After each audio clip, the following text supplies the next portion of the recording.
Investment in market securities is subject to market risk. Read all the documents carefully before investing. तो नमस्कार दोस्तों, market तो काफी week रहा और आप देखिए कि ऑलमोस्ट 230 पॉइंट गिरा। रीजन वही है कि नो ट्रम्प साहब की ये जो धमकी है, और नो एक तरह से बोल रहे हैं कि भाई मैं नेगोशिएट नहीं करूंगा जब तक रशियन ऑयल नहीं लेंगे, और वो चीज एक्चुअली आड़े आ रही है ये मार्केट में। और रिजल्ट सीजन भी ठीक ठाक है, ओके है, यानी ज्यादा अच्छा भी नहीं चल रहा है, वो भी एक प्रॉब्लम है। तो हमने ऑलरेडी ट्रम्प के बारे में और रिजल्ट सीजन के बारे में लास्ट वीडियो में बोला था कि थोड़ा वीक रहता है रिजल्ट सीजन, और कह सकते हैं कि ट्रम्प की नो दादागिरी से और नर्वसनेस है। लेकिन अभी आज हम लोग थोड़ा रिजल्ट डिस्कस करेंगे, जितने नए रिजल्ट्स आए उस पर थोड़ी बात करेंगे डिटेल में। आगे जाने से पहले गाइस, आप संडे जरूर अटेंड करना, शाम सुबह 11 बजे अपना सेशन है। रक्षाबंधन का त्योहार है तो एक स्पेशल सेशन रखा है मैंने, जहां हम लोग और नो सेक्टर और स्टॉक्स के बारे में बात करेंगे। तो मैंने वो लिंक दी है कमेंट बॉक्स में, जरूर क्लिक करके अटेंड करना। चलिए बात करते हैं मार्केट के बारे में और रिजल्ट के बारे में। तो रिजल्ट में पहला रिजल्ट लेते हैं एसबीआई का। तो एसबीआई का रिजल्ट मार्केट के टाइम ही आया था, और अगर आप रिजल्ट की बात करो तो नो अच्छा था, नो कंपेरेटिवली अच्छा ही था। अगर आप देखो तो नो पैट ने ऑलमोस्ट एस्टिमेट से बीट किया। 17,000 का नो ऑलमोस्ट पैट का एस्टिमेट था, उसके सामने 19,160 करोड़ आया, अच्छा आया। नो क्रेडिट ग्रोथ भी नो अभी ऐसा लग रहा है कि बेसिकली बैंक बोल रही है कि मी लो टीन्स में आएगा, तो अच्छा है, बहुत ही अच्छा है। और एनआईआई की बात करें तो एनआईआई ऑलमोस्ट फ्लैट था, लेकिन ग्रॉस एनपीए कंपेरेटिवली थोड़ा इंप्रूव हुआ है, तो वो एक अच्छी बात है। आगे जाके क्या मैनेजमेंट बोले, आगे जाके बोल रहे कि भाई नेट इंटरेस्ट मार्जिन ऑलमोस्ट 3% के आसपास रहेगा, जो कंपैरेटिवली बाकी सब बैंक्स के सामने देखे तो थोड़ा कम है। और रिटेल एसएमई और एग्रीकल्चर ग्रोथ में फोकस रहेगा। कासा में इंप्रूवमेंट की वो बात कर रहे हैं, तो होपफुली देखते किस तरह से इंप्रूवमेंट आएगा। लेकिन एसेट क्वालिटी जो है उनकी कंटिन्यूस इंप्रूव हो रही है, तो वो सबसे बड़ी बात है। देखो ऑलरेडी अगर आप देखो तो पीएसयू बैंक्स ने ना कंपैरेटिवली अच्छा परफॉर्म किया है compare to the private banks, और वो चीज आपको देखनी है, क्योंकि at the end of the day outperformance ही पीएसयू बैंक्स को आगे जाके ले जा सकती है। वैल्यूएशन अगर आप बात करें ना तो कंपैरेटिवली काफी लो है। यानी आप बात करें कि प्राइवेट बैंक से तो लो ही है। अगर प्राइस टू बुक वैल्यू भी मैं देखूं तो एसबीआई का ऑलमोस्ट 1.47 है, जबकि आप सभी प्राइवेट बैंक्स की बात करें तो अच्छा खासा 2 से अबव है। करेक्ट। तो अगर मैं आईसीआईसीआई बैंक की बात करूं तो ऑलमोस्ट अगर आप देखो तो आईसीआईसीआई बैंक का price to book value almost 3.28 है, तो ऑलमोस्ट आधा है। तो वही चीज एसबीआई को और एट्रैक्टिव अभी कर रही है, और इसलिए आप देखिए कि नो अच्छी खासी वहां भी कह सकते हैं ना कि थोड़ी तेजी दिख रही थी। लेकिन ऑफ कोर्स वो गिरा नहीं है, आज कितना था ऑलमोस्ट नो बहुत कम गिरा है। तो अगर आप एसबीआई की बात करें तो आई थिंक वैल्यूएशन फेवर में हो रहा है, और 25,000 करोड़ का जो फंड उन्होंने इकट्ठा किया है ना, वो आगे जाके आई थिंक इस पे यूज करने वाले हैं, ग्रोथ में यूज करने वाले और लोन देने में। क्योंकि अगर आप देखो तो 10 टाइम्स लीवरेज लेते तो 25,000 करोड़ का ऑलमोस्ट 2.5 लाख करोड़ का वो लीवरेज भी ले सकते हैं।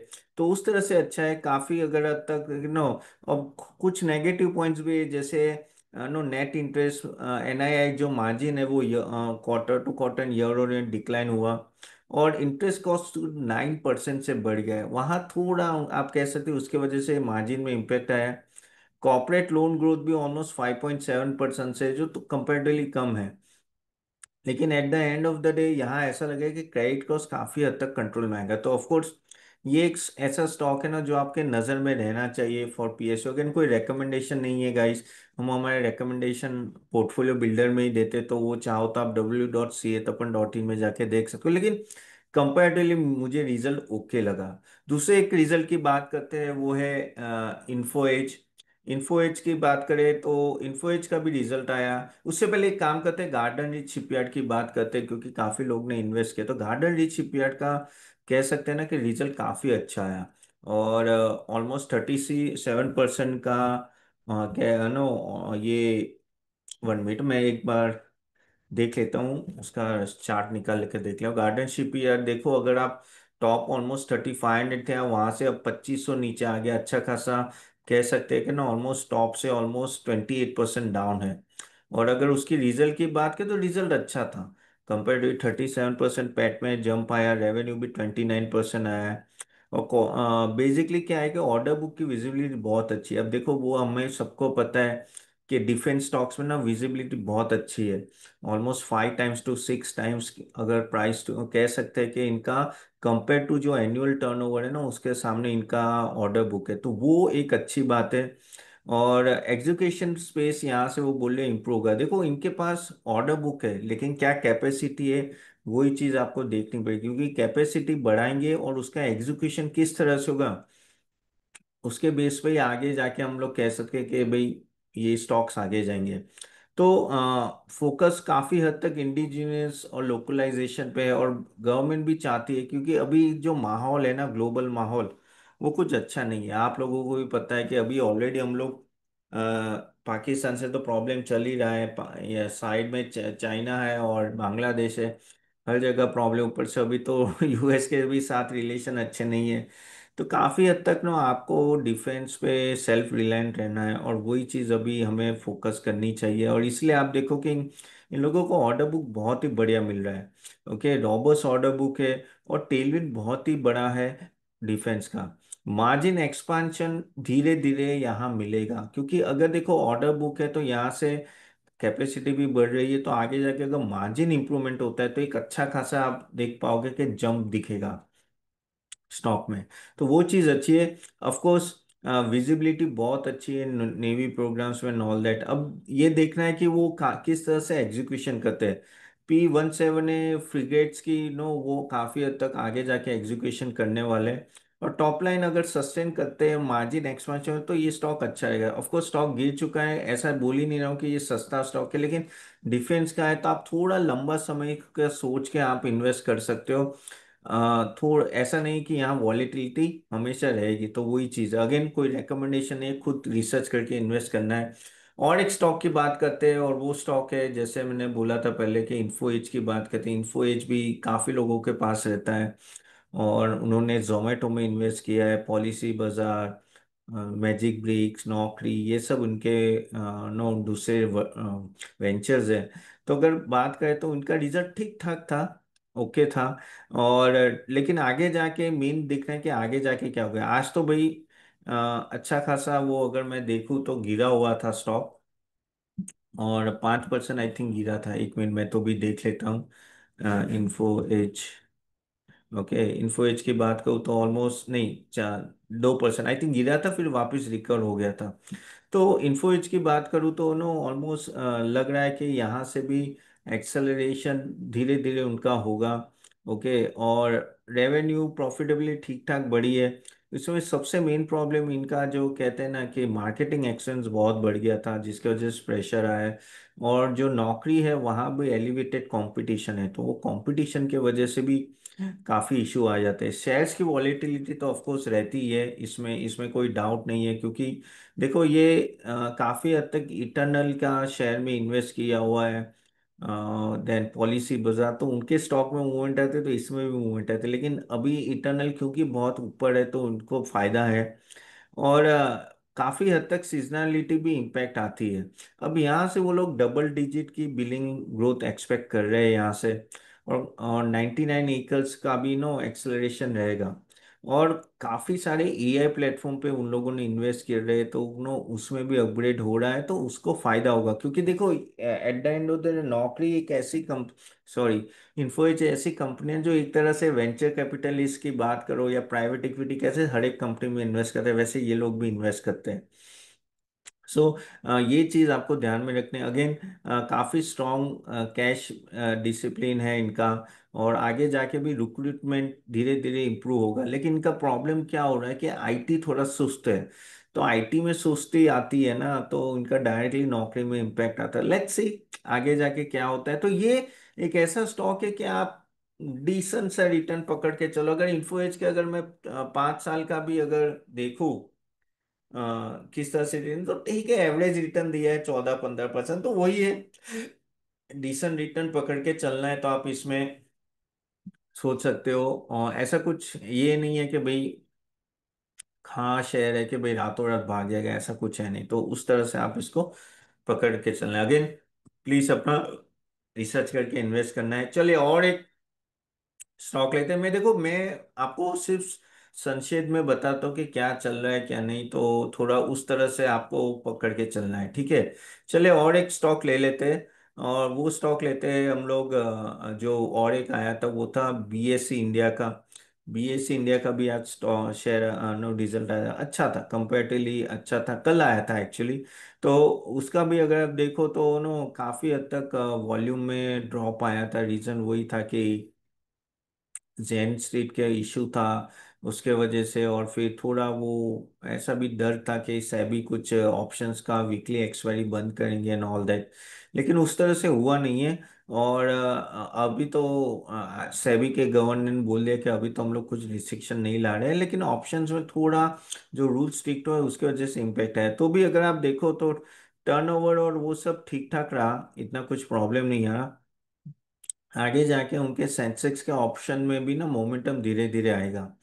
Operating expense slowly and gradually down हो रहा है, लेकिन अभी काफी हाई है। और अगर देखें तो स्टार म्यूचुअल फंड ट्रांजैक्शन, जो उनका जो म्यूचुअल फंड का डिवीजन है, जो star mutual fund, I think India का नंबर 1 है ऑनलाइन, तो वहाँ बहुत ट्रांजैक्शन बढ़ रहे, तो वो उनके लिए बहुत ही बड़ा बेनिफिट पॉइंट है। ऑलमोस्ट उन्होंने 50 करोड़ जितना टेक्नोलॉजी में इन्वेस्ट किया है। रेगुलेटरी शिफ्ट हमेशा इन सब स्टॉक में इम्पैक्ट है। देखो, बीएसई हो या एनएससी हो, सेबी के नए नए रूल्स आएंगे तो वो आपको दिमाग में रख के ही चलना है। डेरिवेटिव्स में शायद नो नमी आ सकती है आगे जाके भी, कि भाई ये हो गया वो हो गया, इससे थोड़ी नमी रहती है, लेकिन वो टेंशन लेने की जरूरत नहीं। लेकिन अगर आप देखो तो इनका जो डिवीजन होता है जैसे star mutual fund and all that, no they are doing extremely well, almost 89% का जंप देख रहा हूं मैं। और वही, क्योंकि मैं भी पहले म्यूचुअल फंड ब्रोकर था, तो मुझे पता है, एजेंट था, कि हम लोग को भी स्टार म्यूचुअल फंड ही यूज करते थे, बहुत ही अच्छा है वो। और इक्विटी डेरिवेटिव्स में जो इनको सबसे बड़ी जो रेवेन्यू है वो धीरे धीरे आई थिंक वो भी इम्प्रूव होगी, अभी थोड़ा इम्पैक्ट आ रहा है। ऑफ कोर्स आपको भी पता है कि वीकली एक्सपायरी अभी इनकी थर्सडे है और एनएससी की ट्यूसडे है, तो वो एक इशू था, वो अभी रिजॉल्व हो चुका है।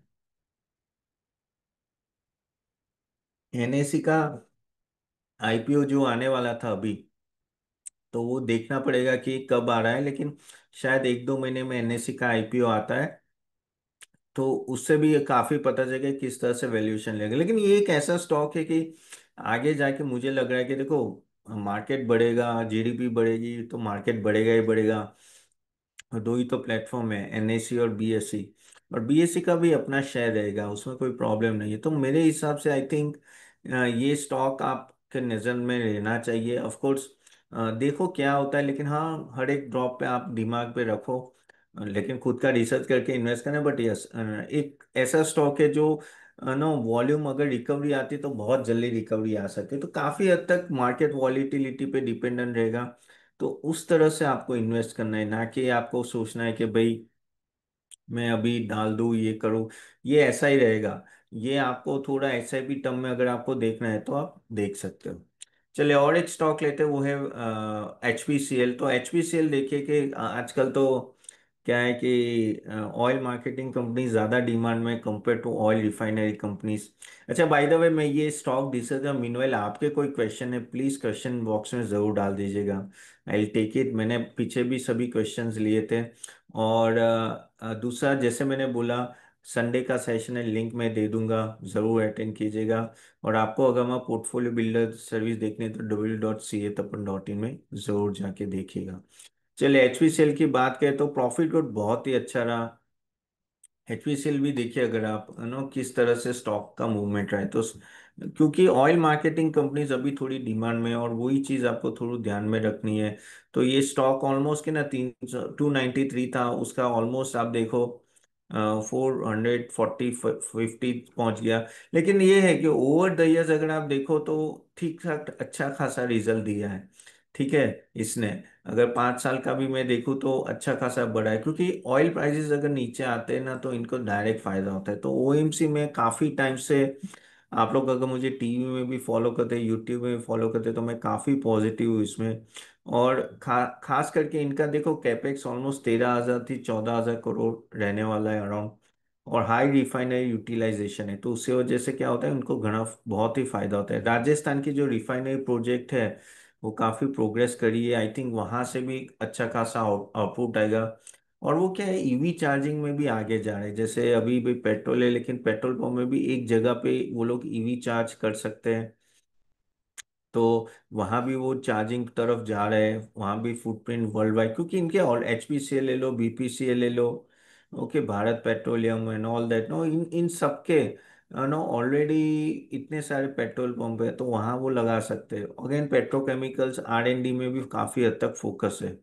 तो लेकिन इसका यही है कि आपको थोड़ा ये देखना पड़ेगा कि रिफाइनरी मार्जिन किस तरह से मिलते हैं। अगर वहां अगर प्रेशर आता है तो इनको डायरेक्ट प्रॉब्लम हो सकती है।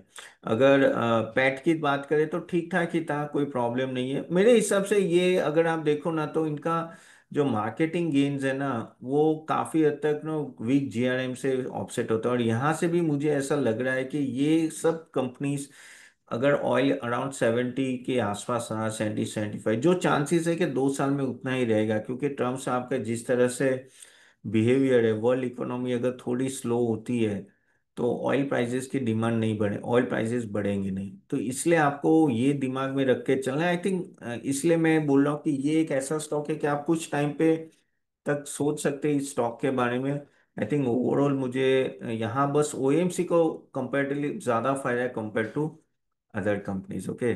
चलिए लास्ट एक स्टॉक ले लेते हैं, फिर कुछ और स्टॉक्स है जो मैं नेक्स्ट टाइम नो एनालाइज करूंगा, वो है सन टीवी। सन टीवी की बात करें तो देखो यार, Sun TV over the years अगर आप देखो भी सही ना कि किस तरह से इसने परफॉर्म किया है, तो सन टी का परफॉर्मेंस देखो ना, तो मुझे तो खास ये स्टॉक देखो ऑनेस्टली इतना अच्छा लगता भी नहीं है। और देखिए 5 साल में इसका 7% का सीएजीआर का गेन है।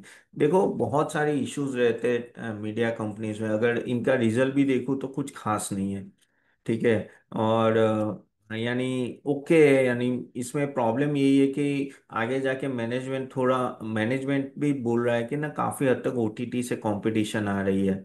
इसमें अगेन अगर आप देखो तो काफी हद तक एडवर्टाइजमेंट का जो इनकम होता है वो भी प्रॉब्लम है, प्लस उनके जो प्रमोटर है, आपको भी पता है बीच में अच्छा खासा झगड़ा हुआ था, कोर्ट केसेस चल रहे हैं, तो वहां भी प्रॉब्लम है। और मैनेजमेंट की बात करें तो आगे जाके एड रिकवरी होगी H2 में, सब्सक्रिप्शन मोनेटाइजेशन की बात कर रहे हैं, और स्पोर्ट्स लेट नो एसेट पे वो फोकस करे। लेकिन यार देखो ये सब चीज़ें इतनी इजी नहीं है। जैसे अभी सोनी और इसका जी का मर्जर हो रहा है, फिर अपना इसका स्टार प्लस जियो हॉटस्टार का मर्जर हुआ, तो ये सब बहुत ही बड़े कॉम्पिटिटर, इनके सामने टिकना बहुत इजी नहीं है। और यहाँ यही प्रॉब्लम होता है कि नो आगे जाके ओटीटी का जिस तरह से बिहेवियर चल रहा है ना, तो लोग टीवी देखना बंद कर रहे हैं, मैं भी नहीं देखता हूँ। तो और बहुत ही बड़े बड़े प्लेयर्स ही चलेंगे, तो मेरे हिसाब से सन टीवी ऐसा है कि इनको आगे जाके भी काफी कंपटीशन होगी, प्लस प्रमोटर लेवल पे भी झगड़े चल रहे हैं। तो ये सब चीजें आप थोड़ा ध्यान रखो जब इस टाइप के स्टॉक में आप इन्वेस्ट करते हो। ऑफ कोर्स थोड़ी रिस्की स्टॉक्स है, सो सोच समझ के इन्वेस्ट करना बहुत ही जरूरी है। ठीक है, चले यहाँ तक रखते हैं गाइस। होप ये सेशन अच्छा लगा होगा, मैंने काफी स्टॉक लिए, मैं और एक वीडियो बनाऊंगा जहाँ स्टॉक्स की बात करेंगे। और जैसे मैंने बोला गाइस, संडे का सेशन जरूर अटेंड कीजिएगा, लिंक दिए। And I see you soon, आपके क्वेश्चंस डाल दीजिए, I do answer that, okay. चलिए, अगर मैं ये वीडियो में नहीं बोलता तो मैं लिख के भी आप लोगों को रिप्लाई करके भी आंसर दे दूंगा, ठीक है। चलिए, सी यू देन, बाय बाय।